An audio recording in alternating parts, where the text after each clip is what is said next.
Emil Vogel, urodzony 13 stycznia 1859 roku, zmarł 25 sierpnia 1925 roku.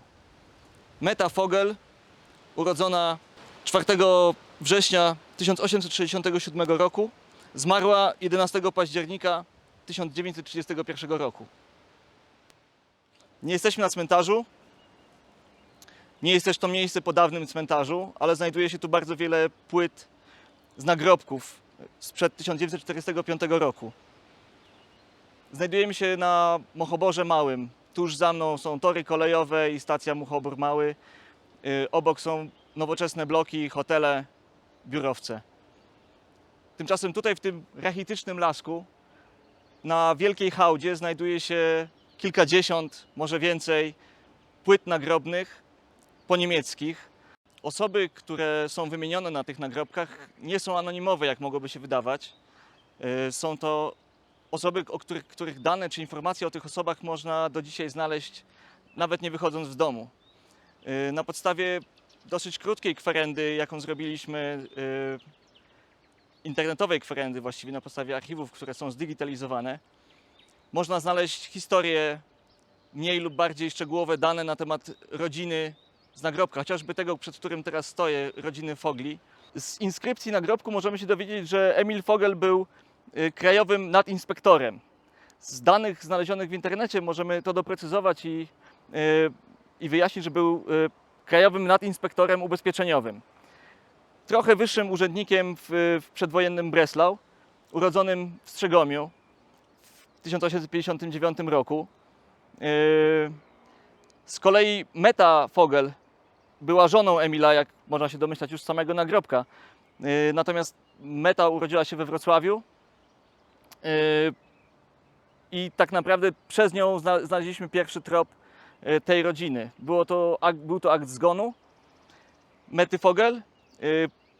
Dokładnie opisany, kto jakby przyniósł informację do urzędu. Była to ich córka Margarete Vogel. Rodzina Fogli mieszkała przez bardzo wiele lat przy ulicy Jemiołowej 16. Budynek do dzisiaj istnieje. W księgach adresowych, które to potwierdzają, można znaleźć nawet dokładny numer piętra. Było to piętro trzecie przy ulicy Jemiołowej 16. Co ciekawe, Emil Vogel był ewangelikiem, natomiast Meta Vogel była katoliczką. W akcie zgonu, na który trafiliśmy w internecie, mogliśmy się dowiedzieć, że zmarła nie przy Jemiołowej 16, lecz przy ulicy dzisiejszej Wandy 6, czyli dawnej Oranienstraße. I dlaczego akurat tam? Można byłoby zapytać i odpowiedź szybko znajdzie się właśnie w książce adresowej, ponieważ pod tym adresem mieściła się prywatna klinika doktora Fritza Heimana, właściwie profesora medycyny, żydowskiego lekarza o dużej sławie w całej Europie, zajmował się rozwojem badań rentgenowskich. Tutaj mamy rodzinę Walterów, Reinholda Walter i Klarę Walter. Oboje nie urodzili się we Wrocławiu. Reinhold urodził się w Rawiczu i tam został ochrzczony w parafii ewangelickiej.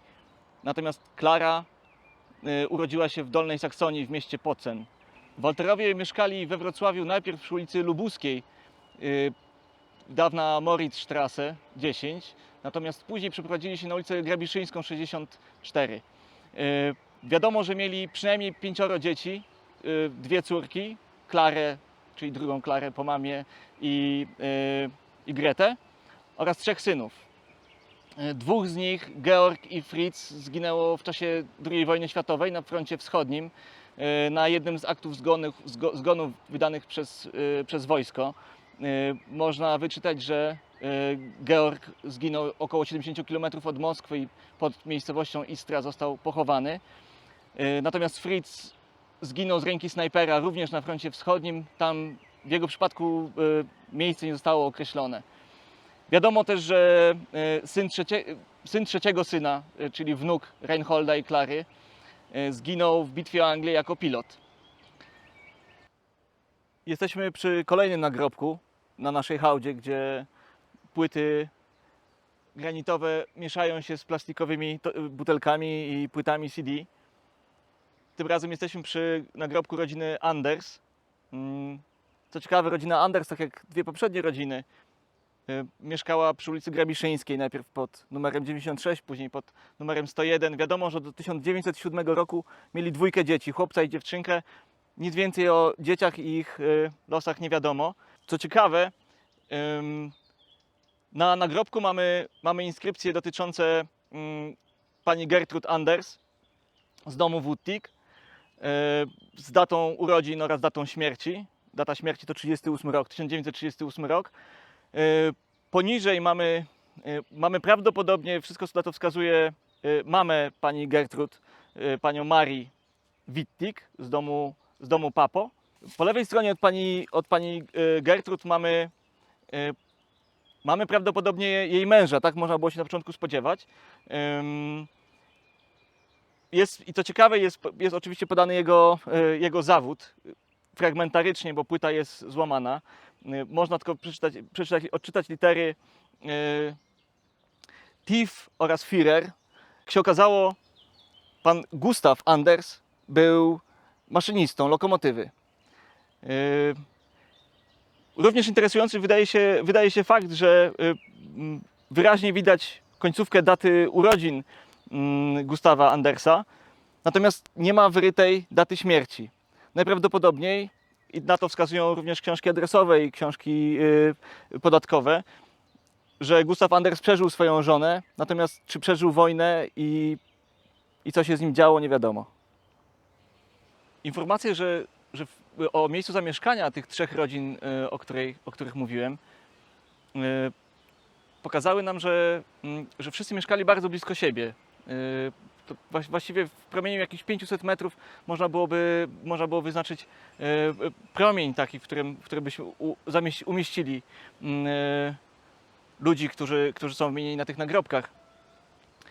Stąd kolejny trop do parafii, która jakby łączyła te trzy adresy, a dzięki temu z kolei do ksiąg cmentarnych, które, jak się okazało, pochodzą z cmentarza Grabiszyńskiego. Czyli wszystkie te nagrobki, które tutaj leżą, najprawdopodobniej pochodzą tylko z cmentarza Grabiszyńskiego. Po 1945 roku, kiedy już we Wrocławiu zainstalowała się administracja polska, pod jej protektoratem czy w administracji było ponad 70 cmentarzy poniemieckich, różnych wyznań oczywiście, bo to były i cmentarze żydowskie, i cmentarze katolickie, i ewangelickie różnych odłamów. I początkowo niektóre z tych cmentarzy zostały przejęte i chowano tam ludzi, i tak jest do dzisiaj, na przykład na cmentarzu grabiszyńskim, chociaż cmentarz grabiszyński w obecnym kształcie jest tylko częściowo. Były dwie następne części po drugiej stronie ulicy Grabiszyńskiej.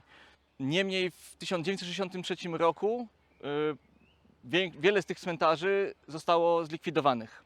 Szczególnie tych, na których już nie zdecydowano się chować. Tak było w przypadku cmentarza, który był na terenie dzisiejszego Parku Skowroniego, czy na terenie Parku Zachodniego, ale był również mały cmentarzyk wiejski w Parku Południowym, który należał kiedyś jeszcze do wioski Borek, ale który funkcjonował. Właściwie ostatni pochówek odbył się w 1913, niemniej do 1945 roku te nagrobki tam istniały. Takich miejsc jak tu na Muchoborze we Wrocławiu jest znacznie więcej. Może nie tak spektakularnych, nie z taką wielką hałdą i z tyloma nagrobkami, natomiast poniemieckie nagrobki na terenie Wrocławia, ale właściwie na terenie całego Dolnego Śląska można znaleźć w wielu miejscach. Czasami są to miejsca bardziej wstydliwe, jak czasami się zdarza nawet w Parku Wschodnim znaleźć tablicę, która jest odwrócona napisami do góry i jest materiałem, z którego zrobiono schodki.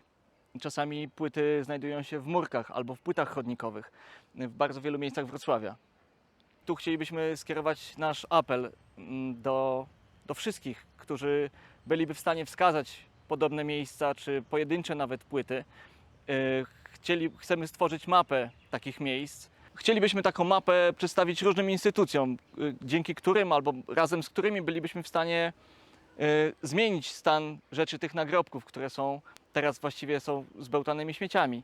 Idea jest taka, żeby nagrobki z tych wszystkich miejsc we Wrocławiu umieścić albo w niewielkich lapidariach, czyli małych ekspozycjach w parkach i innych miejscach, które dawniej były nekropoliami, lub zmieścić to w jednym miejscu. Park Grabiszyński, właśnie ta część, która już nie jest cmentarzem, a przed wojną była cmentarzem, ma miejsce upamiętnienia mieszkańców Wrocławia sprzed 1945 roku. Być może tamto miejsce byłoby odpowiednim, by takie płyty zebrać i upamiętnić mieszkańców przedwojennego Wrocławia. W opisie pod filmem znajdziecie dane kontaktowe, na które możecie przysyłać miejsca nagrobków sprzed 1945 roku.